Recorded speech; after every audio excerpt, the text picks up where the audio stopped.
জীবনে বিএনপি করলে তার মুখ থেকে জয় বাংলা শব্দটা আসতে পারে না। এই এখন বের করেন এবং এই জন্য করে বিএনপি প্রোগ্রামের ভিতরে না আসে। যদি কেউ চাঁদাবাজি করে এই কাটাখালি আমরা উপস্থিত হয়ে বলতে চাচ্ছি, যদি আপনাদের কাছে কেউ চাঁদাবাজি করে, যখন তারা ফিরে গেছে তখন এমএ আওয়ালের পরে আওয়াল ভাই একটি ক্লিন আমাদের নেতৃত্ব দিয়ে আমাদের রাজনীতি করে, আমরা এটা বিশ্বাস করি। এটা প্রমাণিত। আমরা এই সন্ত্রাসী দালালকে প্রতিহত করতে চাই। সবাই মিলে আমরা এই সন্ত্রাসের প্রতিহত করবো ইনশাআল্লাহ। এই বগুড়া উপজেলাকে সন্ত্রাস এবং কাঁটামুক্ত করতে আমাদের পুরা বাহিনী, আমরা যারা আশিকুরা সাহেবের সংগঠনে আমাদের যা যা করা লাগে এটা সম্পূর্ণ তারেক রহমানের নির্দেশ। সবাইকে আসসালামু আলাইকুম।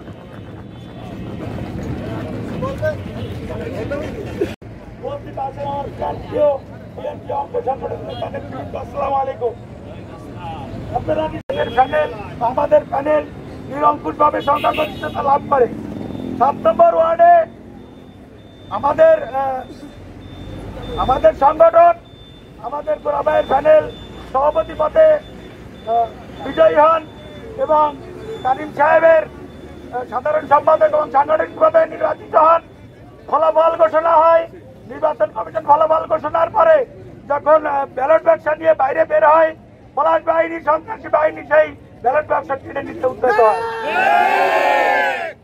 আমরা তাকে, সেখানেও সাংবাদিক ভাইরা উপস্থিত ছিলেন, আমরা তাকে প্রতিহত করার চেষ্টা করি এবং ব্যালট বাক্স নিয়ন্ত্রণ করার চেষ্টা করি।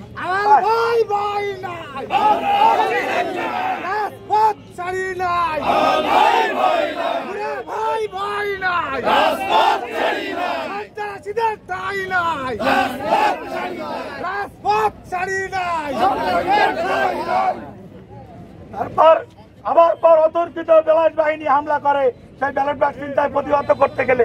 অতর্কিত হামলা করে আমাকে মাটিতে লুটিয়ে পড়ে, তারপর আমাকে ব্যাপকভাবে মারপিট করে এবং আমাদের অ্যাডভোকেট হেনারা ম্যাডামও সেখানে বলছে তাকেও মারপিট করে এবং স্থানীয় অনেক লোককে মারপিট করে। তারপর আমার স্থানীয় লোকজন আমাকে যোগদান করে এবং বাহিনীতে আমাদের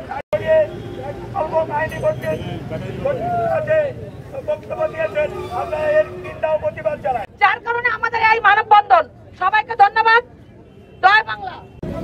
মূলত আজকে আমাদের এই মানববন্ধন হচ্ছে সন্ত্রাসীদের প্রতিহত করা এবং এই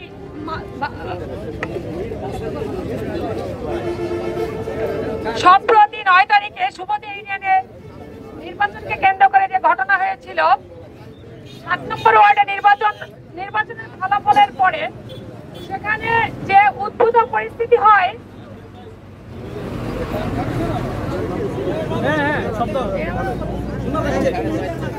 পরবর্তী সময়ে কামরুল ইসলাম গোড়ার সভাপতি পদপ্রার্থী নির্বাচিত হয়, বাকি 2টা শরীফুল ইসলাম কারিম ভাই হয়।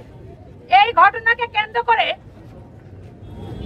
পলাশ বাহিনী এই রিজাল্ট মেনে না নিয়ে সেখানে অতর্কিত হামলা করে এমএ আওয়াল সেই ঘটনাকে স্বাভাবিক করার জন্য, যখন শান্ত করার জন্য ঘটনাস্থলে পৌঁছালে এমএ আওয়ালকে তারা অতর্কিত হামলা করে মারপিট করে এবং আমিও সেখানে আঘাতপ্রাপ্ত হই এবং আমাকেও তারা মারপিট করতে দ্বিধাবোধ করেনি। কামরুল ইসলাম গোড়া ভাইকেও তারা শারীরিকভাবে হেনস্থা করছে।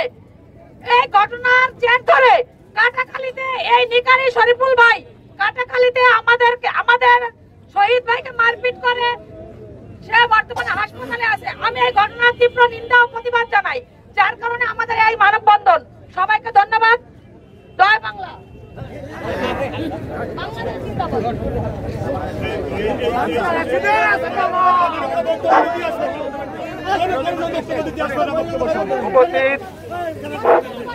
উপস্থিত সুধীমণ্ডলী, আমাদের মানববন্ধন আজকের